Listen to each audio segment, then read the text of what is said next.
What if I told you that India's next rocket is not built by ISRO, but a private startup, Skyroot Aerospace? Then history is about to be made. India's first private orbital rocket, Vikram 1, is ready to take off from Sriharikota.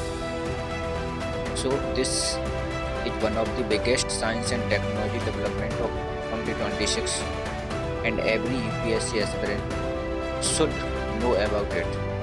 So let's talk about it in detail. So first things, what is rocket? So a rocket is a vehicle. Rocket एक क्या होता है, vehicle होती है जिससे we transport satellite from earth to space, जिससे हम अपनी जो सैटेलाइट है उसको अर्थ से ये जो स्पेस है उसमें ले जाते हैं। इसमें डिफरेंट पार्ट होते हैं। पहला पार्ट जो है वो होता है हमारा पेलोड, दूसरा है प्रोपेलेंट एंड तीसरा होता है रॉकेट इंजन। सो रॉकेट इंजन का जो मेन काम होता है वो क्या होता है कि जो हमारा रॉकेट है उसको अपलिफ्ट कराने के लिए उसमें क्या होता है, एक प्रोपेलेंट होता है, वो बेसिकली फ्यूल होता है। जब वो बर्न होगा तो उससे क्या होगा कि हमारा जो रॉकेट है बर्न होगा तो जो गैसेस रिलीज होंगी वो गैसेस अपथ्रस्ट डेवलप करेंगे, और अपथ्रस्ट डेवलप होने के कारण जो रॉकेट है हमारा वो ऊपर उठना स्टार्ट हो जाता है। इस तरीके से वो टेक ऑफ करता है, take off from earth. And फिर जो अलग अलग स्टेज होती हैं वो जैसे जैसे इग्नाइट होती जाती हैं, उसके बाद जो रॉकेट है वो हमारा आगे मूव करता चला जाता है। तो रॉकेट में क्या होता है, एक इंजन हो गया, इसके बाद प्रोपेलेंट होता है, इसके बाद होता है पेलोड। पेलोड हमारा मेन ऑब्जेक्ट है जिसको हम अर्थ से स्पेस में भेजना चाह रहे हैं। जैसे सैटेलाइट होगी तो सैटेलाइट क्या होता है, पेलोड। जैसे मान लो ह्यूमन गगनयान मिशन में हमारा जो ह्यूमन को हम भेजने वाले हैं तो उसमें जो पेलोड होगा तो ह्यूमन उसमें जाएंगे। तो इस तरीके से पेलोड होता है जो ऑब्जेक्ट है जिसको हम स्पेस में भेजने वाले हैं। तो this is the rocket. Now talk about Vikram. Vikram 1 क्या है? तो Vikram 1 is a small 4 stage orbital launch vehicle. क्या है? एक लॉन्च व्हीकल है, 4 स्टेज है और छोटी है, स्मॉल है, जो डेवलप की गई है स्काईरूट एरोस्पेस के द्वारा। ठीक है ना। अब इसको जो मेन ऑब्जेक्ट है वो क्या है कि ये जो है हमारा रॉकेट वो लो अर्थ ऑब्जेक्ट ऑर्बिट है वहां तक जाएगा, और हमारा जो पेलोड है उसको वहां पर इम्प्लांट करेगा या वहां तक पहुंचाएगा। तो इसमें ये 4 स्टेज है, तो 4 स्टेज होंगी। तो पहला स्टेज जो है ना, फर्स्ट स्टेज, उसका जो नाम है वो है कलाम 1200। ये क्या है? एक सॉलिड स्टेज है। सॉलिड स्टेज का मतलब क्या हो गया कि जो प्रोपेलेंट है या जो फ्यूल है इसमें वो कैसा होगा, सॉलिड होगा। सॉलिड फ्यूल होगा जिससे वो बर्न होगा। बर्न होने के बाद जो हमारा अपथ्रस्ट डेवलप होगा, और अपथ्रस्ट के कारण टेक ऑफ, जो रॉकेट है वो टेक ऑफ करेगा।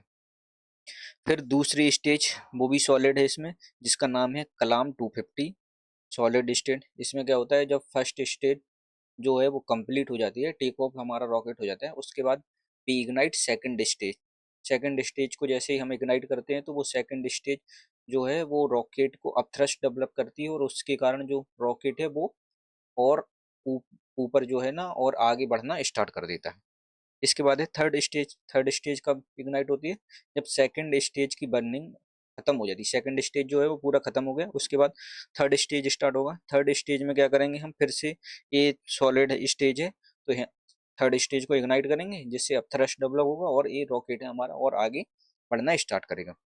नाउ फोर्थ स्टेज का जो नाम है वो है रमन प्रोपल्शन मॉड्यूल, और ये जो है वो सॉलिड नहीं है, ये क्या है, लिक्विड है। तो इसमें जो लिक्विड का मतलब क्या होगा, जो फ्यूल होगा वो इसमें सॉलिड नहीं होगा, वो कैसा होगा, इसमें लिक्विड फ्यूल होगा। लिक्विड फ्यूल होगा जिसके कारण जो हमारा रॉकेट है, जैसे ही हम फोर्थ स्टेज को इग्नाइट करेंगे तो इसके बाद जो इसको अपथ्रस्ट मिलेगा, और जो हमारा मिशन है, जो एम है कि हम लो अर्थ ऑर्बिट में इस रॉकेट को पहुंचाएं। जो पेलोड इसमें हमने रख रखा है उसको अगर वहाँ पे लॉन्च करना चाह रहे हैं तो जो फोर्थ स्टेज है वो लास्ट स्टेज है इसकी, जिसमें क्या होगा, जो इग्नाइट होगा। इग्नाइट होने के बाद जो हमारा रॉकेट है वो हमारी जो एम्बिशियस जो लो अर्थ ऑर्बिट है वहां तक हमारा पेलोड को पहुंचा देगा।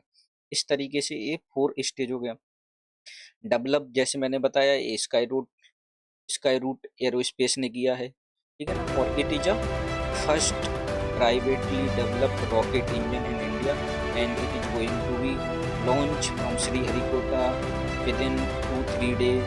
So you should know about this, Vikram 1 rocket engine. Now, ठीक है, ये विक्रम के बारे में हमने थोड़ा सा जान लिया, but what is the significance, इसके सिग्निफिकेंस क्या, क्यों जरूरी है, क्या इंडिया के लिए ये एकदम से क्या करने वाला। तो कई सिग्निफिकेंस है। पहला जो सिग्निफिकेंस है वो हम देख सकते हैं कि इसमें जो हमारी इंडिया है उसका जो एयर स्पेस इकोनॉमी है उसको स्ट्रेंथन करेगा, है ना। अगर प्राइवेट कंपनी इंगेज हो रही है स्पेस में रॉकेट बनाने के लिए, सैटेलाइट बनाने के लिए, तो जो स्पेस इकोनॉमी है, जो प्राइवेट इंडस्ट्री है, अगर इसमें आ रही है तो स्पेस इकोनॉमी बढ़ेगी। दूसरा, अफोर्डेबल सैटेलाइट लॉन्च। अगर सपोज किसी को सैटेलाइट लॉन्च कराना है स्पेस में, उसके पास रॉकेट इंजन नहीं है, तो अभी क्या होता है, उसको इसरो के पास जाना होता है, या इसरो के पास नहीं जा रहा तो वो दूसरी कंट्री के पास जाता है, जैसे नासा हो गया, या कई अलग अलग विदेश की कंपनियां हैं जो वो कॉमर्शियल फ्लाइट जो है ना वो अलाउ करती हैं। तो वहाँ से क्या होता है, हमारे लिए अगर सैटेलाइट लॉन्च कराना है तो वहाँ से जाके हम अफोर्ड कर सकते हैं। बट ये जो दूसरी कंट्री है वहाँ पे बहुत महंगी होती है, इसलिए अफोर्डेबल सैटेलाइट लॉन्च व्हीकल का एक वो अपॉर्चुनिटी बन सकती है कि भाई इंडिया में खुद की एक अपनी लॉन्च व्हीकल होगी। इसके बाद it's also promote indigenous technology. आज इंडिजीनियस टेक्नोलॉजी तो जब इंडिया में डेवलप हो रही तो ये प्रमोट करने ही वाला है। तो इस तरीके से जो विक्रम सैटेलाइट है वो बहुत इम्पोर्टेंट होने वाला है एग्जाम के लिए भी और हमारे इंडिया की स्पेस इकोनॉमी के लिए। तो मेरा सजेशन है कि इस टॉपिक को आप और डिटेल में जानें, पढ़ें इसके बारे में, और यदि आप चाहते हैं कि इस तरीके की और वीडियो आपको मिले तो हमारे चैनल को like, share and subscribe to Sandarbh inside for more video. Thank you.